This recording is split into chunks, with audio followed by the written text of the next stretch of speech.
Yeah, well, it's a pretty exciting time right now. Connor's second album, his second solo album, Conquest, is dropping in 2 weeks. And then we go on the world tour. I've been Connor's manager since back with the Style Boys. It used to be the four of us riding around in a van. But with success, our family had to get a little bit bigger. Sure, Connor surrounds himself with people who are agreeable. I wouldn't call them yes men. Money! Oh!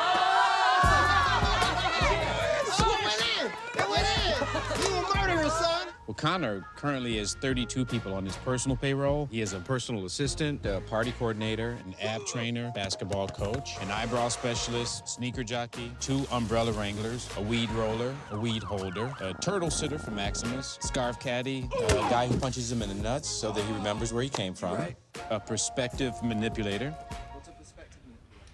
Oh, that's a guy who's slightly shorter than Connor, who he pays to stand near him at events to make him look taller. Yo, back in my high school days, I was in a band. You may have heard of them, called Tony. We broke up over creative differences. Each Tony had an exclamation point after their name, and I thought my name should have a question mark. So it would be Tony. In hindsight, it was not my best decision, but that led me to Connor, so who's laughing now? There you go, buddy. Ow, dude, you bit me, Max. This is my best friend, Maximus. My mom gave him to me when I was 9 years old, like right after my dad died. I feel like he's like the closest thing I've ever had to like a little brother or something. If I had like a mute brother that was hella scaly. As a hatchling, the doctors said that he had been diagnosed with soggy bone syndrome and that he was not gonna make it past like 6 months. But that was 20 years ago. You're my best friend. Don't tell Owen. Come on up here. This is Owen's world right here. This is where I keep all my gear. This is one of the earliest synths I ever got. It's a DX7. This is a classic. Do you use all this for the actual show? Oh, in Connor's show? No. In Connor's show, I just use this. It's an iPod, 60 gigs. So, you know, I can fit the entire show. And plus, like, a bunch of dope audiobooks, you know? It was year 3 at Hogwarts, and Harry was worried it would never get any easier. Harry P. Is it difficult to just be the DJ? You know, a lot of people ask me that. They say, like, is it weird for you to be playing the background now? Because, you know, you used to be in Style Boys. And I always say, no, man, not at all. I mean, because I could never do what Connor does, you know? Look, I'm a perfectionist. My first album sold 4 million copies, so this one has to sell more. And that's why I take this so seriously, you know, and I live for this music, and it can't go away. And that's why I personally wrote every song on this record. And I used over 100 producers for just 17 tracks to guarantee that they're all hits. I made a lot of the beats on the first record, but on this one, Connor said he really wanted to branch out. It's good for him to grow, you know? And also, I played him a bunch of my beats, and he was like, no.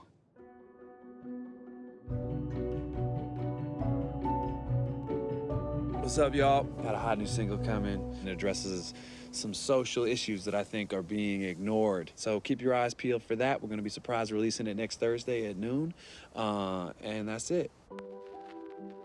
Discrimination. It ain't right.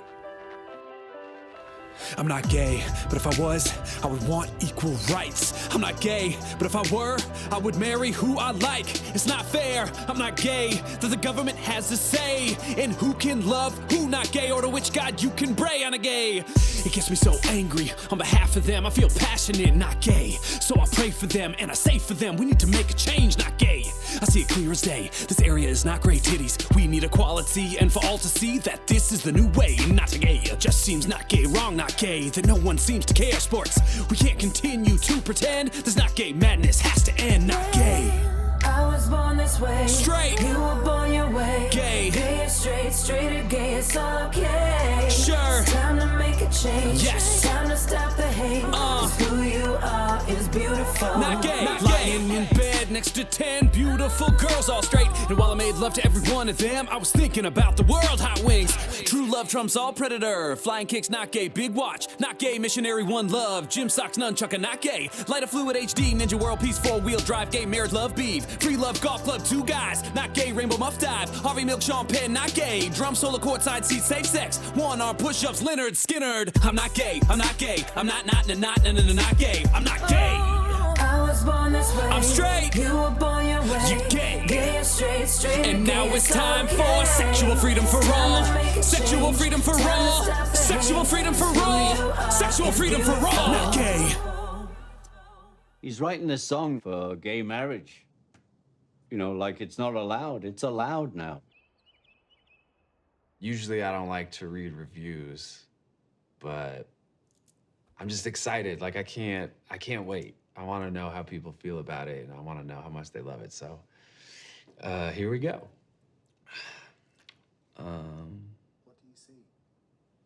Well, it's Pitchfork. They gave it a negative review. They didn't like it?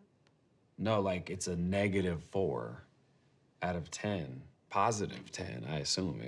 Pitchfork can be kind of pretentious though, so. But, oh, what? You ain't gonna knock my hustle. Let's look at another one. Let's pull it up. Rolling Stone. Okay. Out of 4 possible stars, Rolling Stone has given it the shit emoji. I can only assume it's a mess up, you know? They must have had a problem with their, No, this seems like the right score for how they're saying this. You know what? Let's just do a search. Conquest review. Oh, here we go. Here we go. Conquest, a triumph. That's a good one. Let me read this. This is on The Onion. So, you know, mixed. Let's call it mixed reviews.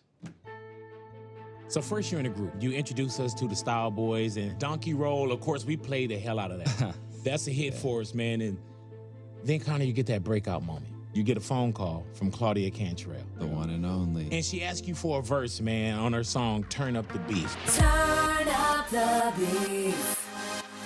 Throw your body on the flame. But you take that moment and instead of just like kicking a regular verse, you know what I'm saying? You did something a little different. The catchphrase verse, as it's now known. Oh, yeah, hello. I had been working on a catchphrase, but what had happened was I just thought of so many dope ones that I was like, what if I put them all into the verse?